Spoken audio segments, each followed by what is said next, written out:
নমস্কার, আপনারা দেখছেন জেলা বার্তা। আপনাদের সঙ্গে আমি শান্তিপ্রিয়া। বিশ্বভারতী বিশ্ববিদ্যালয়ে বাম ছাত্র সংগঠনে বিক্ষোভ। বিশ্বভারতী কর্তৃপক্ষ শ্যামাপ্রসাদ মুখার্জি রিসার্চ ফাউন্ডেশন যৌথভাবে বিশ্বভারতীর লিপিকা প্রেক্ষাগৃহে ধ্রুপদী ভাষা আলোচনা সভাকে কেন্দ্র করে চূড়ান্ত উত্তেজনা বিশ্বভারতীর লিপিকা প্রেক্ষাগৃহে।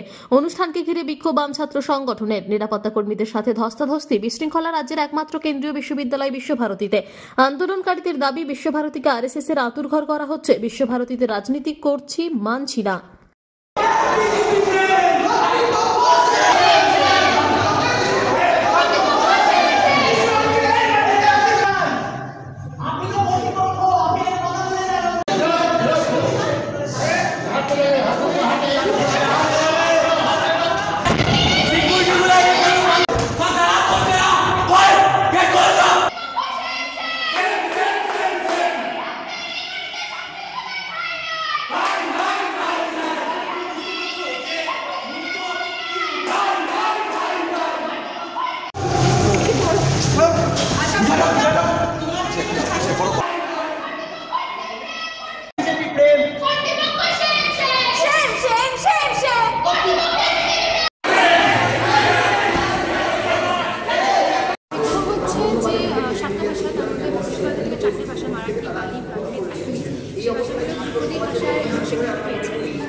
খুশি হয়েছে এবং গর্বিত যে এই ভাষাগুলো স্বীকৃতি পাচ্ছে। বিভিন্ন লোকে বিভিন্ন দিনের অনেক দিনের কাজের ফল এটা হয়েছে, এটা খুবই খুশি। আমাদের মনে হয় ভাষাগুলি মানে পুরো দেশ জানতে পারলে আরও ভালো হবে। এই জন্য বিশ্বভারতী কর্তৃপক্ষ মানে একটা সেমিনার অর্গানাইজ করেছে সেলিব্রেশনের সেই ভাষাগুলোর, কিন্তু সেটা যদি বিশ্বভারতী কর্তৃপক্ষ নিজে থেকে করতো, শুধুমাত্র বিশ্বভারতী থেকে করা হতো, তাহলে আমি আরও বেশি খুশি হতাম। তা না করে বিশ্বভারতী কর্তৃপক্ষ এমন একটা ফাউন্ডেশনের হাত ধরে করছে এটা পুরোপুরিভাবে বিজেপি থেকে অ্যাফিলিয়েটেড, পুরোপুরি বিজেপি থেকে স্পন্সর করে, যেটা আমরা এখানে মানছি না। আমরা কিছুতেই চাই না যে বিশ্বভারতীর মাটি, রবীন্দ্রনাথের মাটি গেরুয়াকরণ হোক, সাম্প্রদায়িকতা আসুক আমাদের এই মাটিতে, আমাদের এই ভালোবাসার শান্তিনিকেতনে। এটা আমরা চাইছি না, সেই জন্য আমরা এখানে বিক্ষোভ দেখাচ্ছি আজকে। আর বিক্ষোভ যতক্ষণ না আমরা শেষ হবে, আমরা এখানেই থেকে যাবো।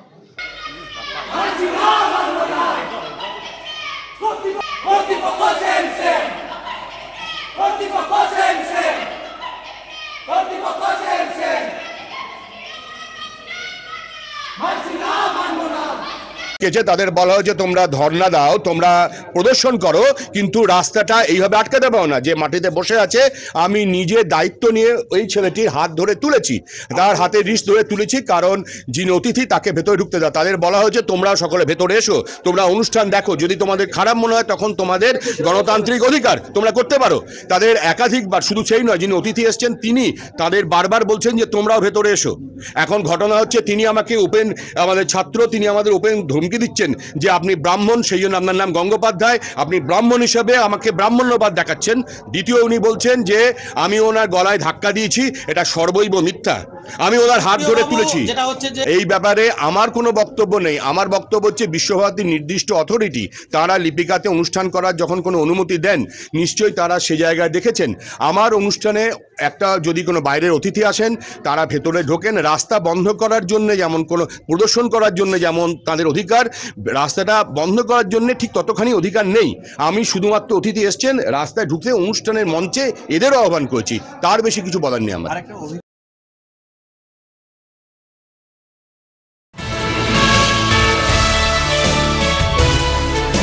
স্কুলে বোমা আতঙ্ক। একটি এমএলকে কেন্দ্র করে বোমা আতঙ্ক ছড়ানো সোনারপুর থানা এলাকার একটি বেসরকারি স্কুলে। শুক্রবার সকালে স্কুল চলাকালীন মেল আসে স্কুলে। স্কুল সূত্রে খবর, স্কুলে বোমা আছে বলে লেখা ছিল মেলে। খবর দেওয়া হয় পুলিশকে। প্রশাসনের নির্দেশে স্কুল ছুটি দিয়ে দেওয়া হয়েছে।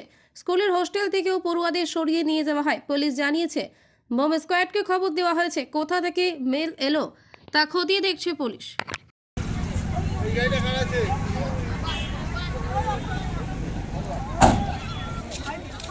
বাইরে থেকে না, বাইরে থেকে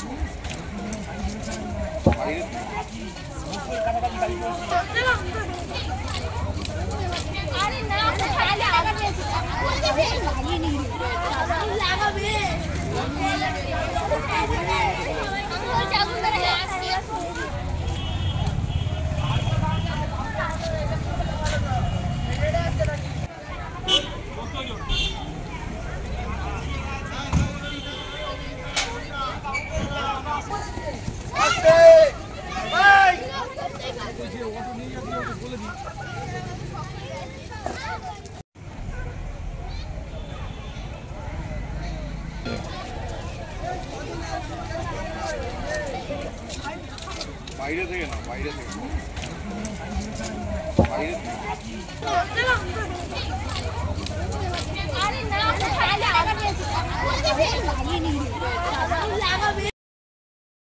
নিয়ে নিচ্ছে একটি ছোট্ট বিরতি, ফিরে আসছি বিরতির পর। সঙ্গে থাকুন ভয়ের সঙ্গে নির্ভয়ে। সিউড়িতে অত্যাধুনিক চিকিৎসা পরিষেবা নিয়ে এলো সৃজন পলিক্লিনিক। ওষুধের দোকান সহ অত্যাধুনিক মানের প্যাথোল্যাব, কম্পিউটার তথা অত্যাধুনিক মেশিনে রক্ত, মল, মূত্র ও থাইরয়েড পরীক্ষার সঙ্গে এখানে রয়েছে বিশিষ্ট চিকিৎসকদের বসার চেম্বার। রোগীদের স্বাচ্ছন্দ্যের কথা ভেবে সম্পূর্ণরূপে এসি নিয়ন্ত্রিত সৃজন পলিক্লিনিকে রয়েছে বসার সুবন্দোবস্ত, বিশুদ্ধ পানীয় জল ও টয়লেটের ব্যবস্থা। এখানে বসছেন সিউড়ি সদর হাসপাতালের বিশেষজ্ঞ চিকিৎসক সহ অন্যান্য শহর ও হাসপাতালের বিশিষ্ট চিকিৎসকরা। সৃজন পলিক্লিনিক ও প্যাথোল্যাব, সিউড়ি, বীরভূম। সিউড়ি সদর হাসপাতালের পাশে ফাঁড়ি ঘরের উল্টো দিকে। Mobile number 8373071019, 9474437713, 9434326822। ফিরে এলাম বিরতির পর।